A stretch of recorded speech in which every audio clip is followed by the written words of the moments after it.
Halo rekan guru dimanapun berada, kembali lagi dengan channel Kelas Kata. Pada kesempatan ini kita akan latihan soal pretest BPG untuk bidang bakat dan minat. Soal ini dapat digunakan untuk guru di semua jenjang dan semua mata pelajaran. Nanti kita akan juga dapatkan trik cepat mengerjakan soal bidang bakat dan minat. Sebelum masuk ke latihan soal, kiranya rekan guru berkenan memberikan dukungan kepada channel Kelas Kata dengan subscribe channel ini dan nyalakan tombol notifikasi untuk mendapatkan updatean terbaru dari channel Kelas Kata. Baik, langsung saja kita mulai latihan soal untuk bidang bakat dan minat. Soal ke-61, rekan guru, ini soal ke-61 karena ini merupakan rangkaian dari video sebelumnya, yaitu 189 soal persiapan pretest BPG dalam jabatan tahun 2022. Saat ini Anda adalah seorang guru yang sedang izin belajar untuk S2. Pada suatu ketika, Anda dihadapkan dengan tugas kuliah yang menumpuk dan waktu pengumpulannya mendesak. Tetapi di sisi lain, Anda harus mempersiapkan materi yang akan disampaikan saat mengajar. Apa yang Anda lakukan? Baik, di sini penulisan katanya salah ya, harusnya Anda itu kapital. Anda itu dimanapun posisinya menggunakan huruf kapital. Ini S2 ini sepertinya ini penulisan seperti ini benar. Kemudian di sini ada kata izin. Izin ini tidak baku, harusnya menggunakan Z, izin. Pilihan jawabannya, saya akan mempersiapkan materi mengajar dengan sebaik-baiknya terlebih dahulu agar peserta didik dapat memahami pelajaran selanjutnya. Saya akan mengerjakan tugas kuliah. Ya, ini bisa jadi ini jawabannya, tapi kita lihat dulu. Saya akan memberikan penugasan mandiri kepada peserta didik karena tugas kuliah mendesak untuk dikerjakan. Ini salah ya, karena yang harus diutamakan itu adalah mengajarnya. Karena ini di sini profesinya adalah sebagai guru profesional, kita harus mengedepankan pembelajaran, tidak boleh meninggalkan kelas dengan memberi tugas mandiri. Yang C, saya akan berusaha menjalankan kedua aktivitas saya dengan melakukan manajemen waktu dengan baik dan yang menjadi prioritas adalah mengajar. Ini ada kemungkinan jawaban, tapi nanti kita bandingkan dengan yang A. Yang D, saya akan menyelesaikan tugas kuliah dahulu pada malam hari dan selanjutnya sebelum kelas dimulai, saya akan mempersiapkan materi untuk mengajar. D ini salah ya, karena di sini materi itu harus disiapkan beberapa waktu sebelum mengajar. Jangan disiapkan sebelum mengajar baru disiapkan materi, bisa hari sebelumnya atau beberapa hari sebelumnya. Kita lihat yang E, saya akan mencari alasan untuk tidak masuk mengajar untuk dapat menyelesaikan tugas kuliah. Ya, ini jelas salah ya. Baik, ketika menemukan soal yang berkaitan dengan pengutamaan mengajar, yang harus diutamakan adalah tetap mengajar. Sekarang kita bandingkan antara pilihan C dan pilihan A. Di sini yang A, ini adalah tetap melaksanakan pembelajaran dan mengerjakan tugas selanjutnya. Ya. Di sini jelas, tidak hanya mengajar tapi juga penyelesaian masalah untuk mengerjakan tugas. Sedangkan di C ini tidak ada kaitannya atau tidak dibahas terkait mengerjakan tugas kuliah ini. Jadi jawaban yang paling bijak adalah yang A. Kita lanjut soal berikutnya. Soal ke-62. Saat mendapat tugas sulit dan tidak menyukainya, maka harus tetap diselesaikan hingga tuntas. Bagaimana menurut Anda? Ini ada pernyataan terkait menerima tugas yang sulit dan kita tidak menyukainya. Apa yang akan kita lakukan? Yang A, tidak setuju karena akan menyebabkan stres. B, tidak setuju karena hasilnya tidak akan maksimal. C, tidak setuju karena lebih baik mengerjakan tugas lain dengan hasil lebih baik. D, setuju karena sudah merupakan kewajiban untuk menyelesaikan tugas. E, setuju karena sikap mudah menyerah akan mempengaruhi kinerja. A, B, dan C ini jelas salah karena di sini tidak setuju, ini pernyataan yang negatif. Ketika mendapatkan tugas itu harus tetap dilaksanakan. Sedangkan yang E, ini setuju karena sikap mudah menyerah akan mempengaruhi kinerja, ini juga tidak sesuai. Dan yang paling sesuai adalah yang ini, setuju karena sudah merupakan kewajiban untuk menyelesaikan tugas. Ini berkaitan dengan kewajiban mengerjakan tugas. Jadi jawaban yang paling tepat adalah yang D. Soal ke-63, seorang siswa menunjukkan perilaku bandel dan senang melakukan pelanggaran tata tertib di sekolah. Hal ini ditengarai karena siswa mendapat salah pengasuhan dan kurang perhatian dari orang tua. Orang tua memanjakan dengan uang saku berlebihan dan kebebasan dalam pergaulan sehari-hari. Sebagai guru, apa yang Anda lakukan? Mempertemukan siswa dengan orang tuanya agar disadari kesalahan selama ini dan mempertimbangkan penyelesaiannya. Ini tidak ya, karena ini menurut saya dengan ilustrasi semacam ini tidak ada kaitannya orang tua dengan guru tersebut. Karena di sini hanya diketahui orang tuanya kurang tepat mengasuhnya. Sedangkan kenakalan anak ini tidak berkaitan dengan apa yang dilakukan oleh orang tuanya. Walaupun penyebabnya adalah kurang pengawasan dari orang tua. Tapi ini adalah urusan siswa dengan guru. Jadi yang paling tepat adalah membangun interaksi siswa dengan guru tersebut. Yang B, memanggil orang tua siswa ke sekolah dan mendiskusikan penilaian kenakalan anak. Ya, apalagi yang ditanyakan di sini sebagai guru ya. Yang C, memerankan diri sebagai teman terdekat siswa agar lebih mudah membantu menyelesaikan masalah siswa. Ya, menurut saya yang paling bijak jawabannya adalah ini. Karena guru itu perlu memposisikan diri sebagai teman siswa supaya kita lebih tahu banyak informasi dan juga kendala-kendala yang dialami siswa. Dengan begitu, kita bisa menyelesaikan masalah yang dialami oleh peserta didik. Kita lihat yang D dulu, memberikan pengertian kepada wali murid ini juga jelas tidak. Perilaku siswa sebagai bagian perkembangan yang diyakini akan mendapat penyelesaian keluarga siswa yang bersangkutan. Ini juga tidak ya. Jadi jawaban yang paling bijak adalah yang C. Soal ke-64, pernyataan yang paling tepat menggambarkan keyakinan Anda yang sesungguhnya tentang tugas keguruan adalah, rekan guru, tugas keguruan itu berkaitan dengan 3 hal. Yang pertama adalah kemampuan guru, yaitu berkaitan dengan kita sendiri. Yang kedua berkaitan dengan proses pembelajaran. Yang ketiga berkaitan dengan peserta didik. Kita lihat pilihan jawabannya. Yang A, menampilkan antusiasme dan semangat. Ini berkaitan dengan guru itu sendiri, tidak berkaitan dengan pembelajaran dan juga peserta didik. Jadi jawabannya bukan ini. Yang B, posisi strategis guru sebagai pengelola mutu pendidikan peserta didik. Ini juga bisa, tapi ini kurang tepat karena ini hanya mengelola mutu pendidikan. Sedangkan yang C, merencanakan strategi pengajaran yang meningkatkan minat belajar peserta didik. Ini ada peserta didik, strategi pembelajaran. Jadi ini kaitannya dengan pembelajaran dan juga peserta didik. Jadi guru melakukan sebaik mungkin strategi pelajaran, pengajaran untuk meningkatkan kemampuan dan minat belajar peserta didik. Jadi jawaban yang paling bijak yang berkaitan dengan keguruan adalah yang C ini. Kita lihat yang D, bekerjasama dengan komunitas profesional lain dan menunjang keberhasilan belajar. Ini tidak ya, ini hanya kemampuan berkaitan dengan kemampuan guru. E, membina hubungan positif dengan peserta didik. Ini hanya hubungan peserta didik saja. Pengajarannya tidak dibahas dalam pilihan E ini. Jadi jawabannya adalah yang C. Soal ke-65, seorang guru di tempat Anda mengajar menunjukkan ketidakpedulian pada semua peserta didiknya. Guru tersebut hanya datang saat mengajar dan tidak berkenan membimbing peserta didik yang mengalami kesulitan belajar. Sebagai teman sejawat, sesama guru, apa yang akan Anda lakukan? Baik, jika mendapatkan rekan guru yang mengalami kendala dan juga melakukan kesalahan, kita sebagai rekan mempunyai kewajiban yang pertama adalah untuk mengingatkan dan membantu. Karena apa? Proses pendidikan yang berkaitan dengan keguruan itu adalah proses kolaborasi. Jadi antara guru yang satu dengan guru yang lain dan beberapa aspek yang lain. Hal yang perlu kita lakukan adalah melakukan pendekatan secara pribadi dan juga memberitahukan kesalahannya. Tidak secara langsung ya, artinya tidak secara kasar tapi secara halus. Kita lihat jawaban yang A, saya akan mengajukan usulan kepada sekolah. Sampai titik sini, ini sudah jelas salah. Ya. Ketika mendapatkan rekan yang salah, itu jangan langsung melaporkan atau menyampaikan ke kepala sekolah.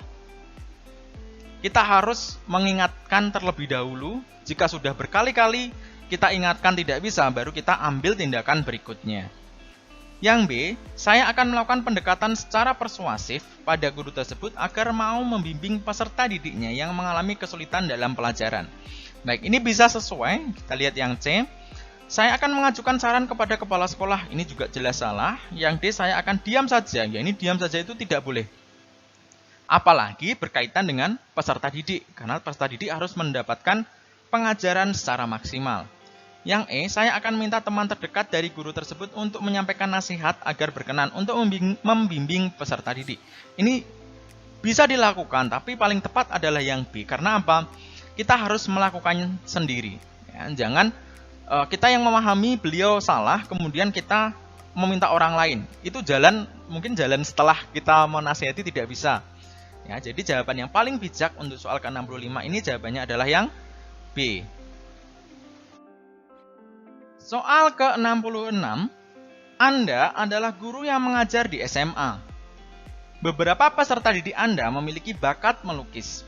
Anda ditugaskan sekolah untuk memilih salah satu peserta didik untuk mewakili sekolah dalam mengikuti lomba melukis antar sekolah.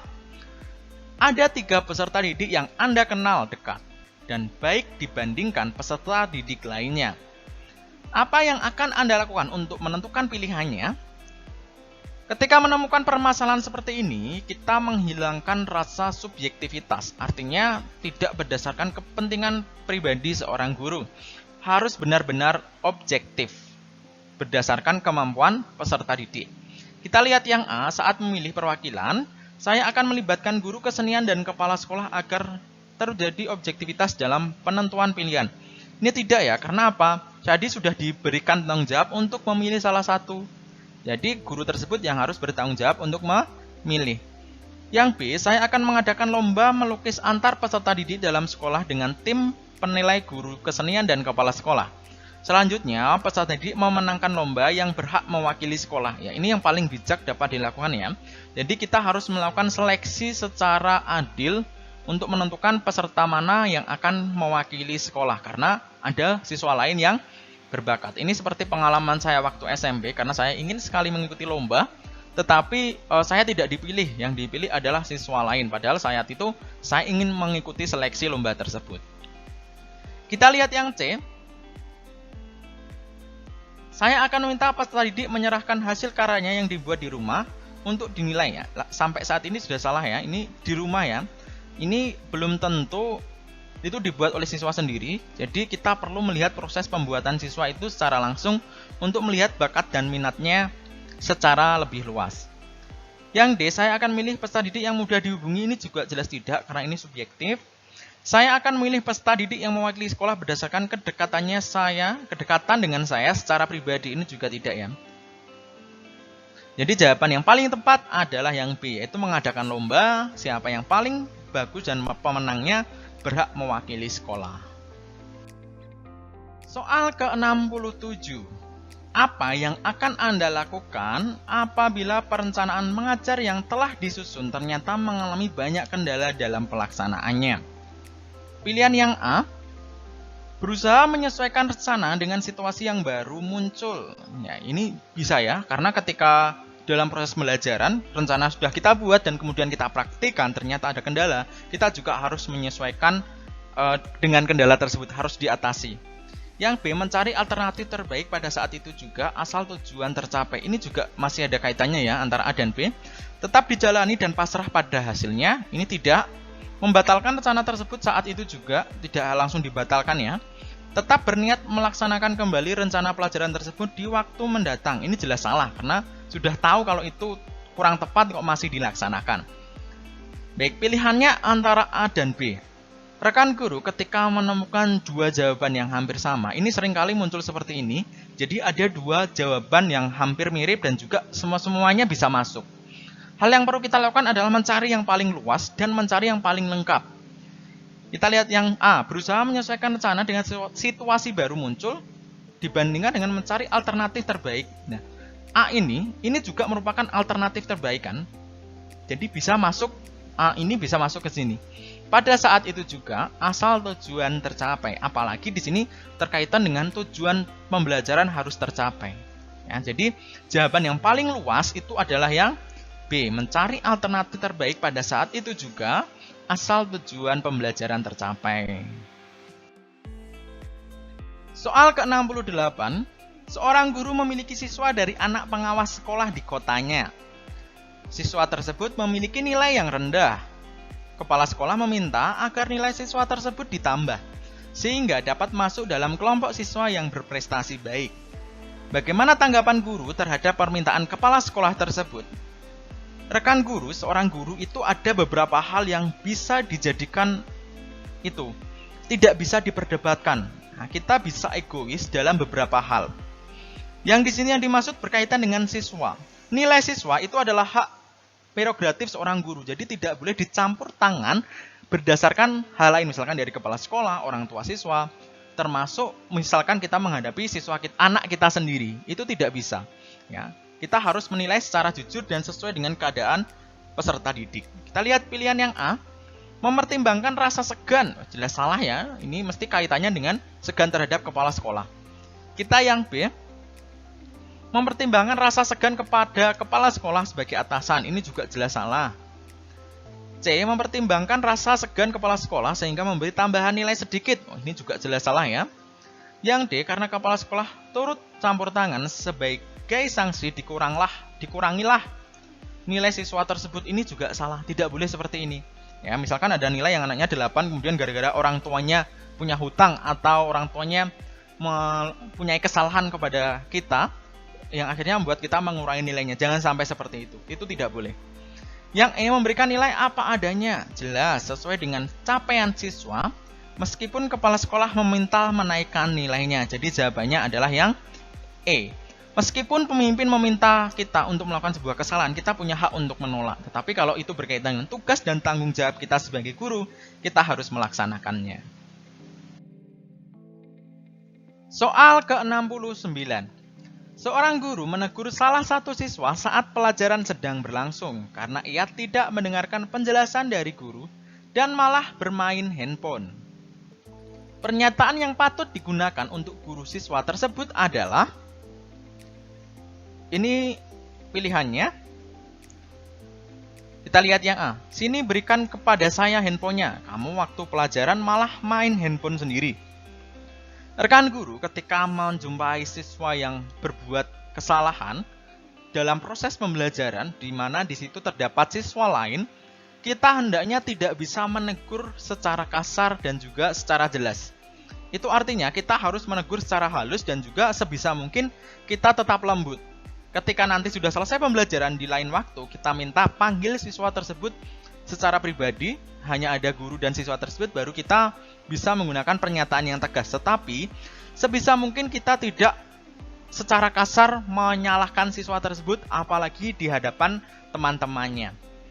Kita yang A sini jelas salah ya, karena ini menurut saya bisa dikatakan kasar. Yang B, kamu sedang melakukan apa dengan handphone itu? Ayo matikan. Ini juga secara jelas menegur. Yang C, berikan handphonenya ke saya. Kamu tidak menghargai guru. Ini juga jelas salah.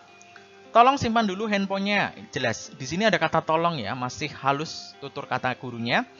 Jadi yang paling bijak jawabannya adalah yang D. Kita lihat yang E, tanpa pernyataan seraya merampas handphone siswa sambil terus menjelaskan pelajaran. Tidak ya, kita harus tetap ingatkan, tetapi dengan cara yang halus. Jangan kasar, supaya anak itu tidak merasa dijudge oleh guru tersebut di hadapan rekan-rekannya lainnya. Soal terakhir dalam video ini yaitu soal ke-70. Saat pelajaran, guru memberikan pertanyaan yang akan dijawab oleh siswa. Anda tahu jika jawaban siswa tersebut belum tepat. Seandainya Anda sebagai guru itu, apa yang akan Anda lakukan? Opsi pilihannya, guru menjelaskan jawaban yang benar dari pertanyaan tersebut. Baik, menurut saya ini jawaban yang salah. Karena apa? Pertanyaan itu akan dijawab oleh siswa. Jadi guru memberikan pertanyaan kepada siswa, sebisa mungkin siswa yang harus menjawab. Ya, jadi di sini ketika menemukan siswa yang menjawab salah, jangan secara langsung dijelaskan jawaban yang benar. Ya. Yang B, menyatakan jawaban siswa tersebut salah. Jadi tidak bisa ya, langsung jawabannya salah. Tidak bisa dikatakan langsung seperti itu. Yang C, menyuruh siswa tersebut untuk mempelajari lagi materi yang telah disampaikan. Ini juga tidak. Yang D, meminta pendapat siswa lain mengenai jawaban yang tepat. Ini bisa saja dilakukan. Yang E, memberikan penguatan dan kemudian berdiskusi tentang jawaban yang tepat. Jadi jawabannya adalah yang E ini. Kenapa seperti ini? Ketika rekan guru menyampaikan pertanyaan, kemudian ada siswa yang menjawab, yang paling pertama dilakukan adalah memberikan penguatan. Penguatan itu diberikan tidak hanya kepada siswa yang menjawab pertanyaan benar, tetapi juga yang salah. Misalkan ada siswa yang jawab salah, bisa, oh bagus, terima kasih. Itu adalah contoh penguatan. Terima kasih karena sudah berani menyampaikan jawabannya. Kemudian setelah itu kita berdiskusi tentang jawaban yang tempat, yang akhirnya siswa sendiri yang menemukan jawaban yang tepat dari pertanyaan yang diberikan oleh guru. Jadi, walaupun semua siswa tidak bisa menjawab dengan tepat, jangan guru langsung memberikan jawaban yang benar. Lebih baik dilakukan diskusi sampai ketemu jawaban yang paling tepat. Seperti itu rekan guru. Rekan guru, itu tadi pembahasan latihan soal pretest PPG dalam jabatan untuk bidang bakat dan minat. Terima kasih telah menyimak video ini dan semoga bermanfaat. Doa terbaik untuk rekan guru supaya sukses di pretest PPG dalam jabatan tahun 2022 nanti. Agar kelas kata semangat dalam update soal pretest PPG, kiranya berkenan memberikan dukungan kepada channel kelas kata dengan subscribe channel ini. Terima kasih dan salam kelas kata.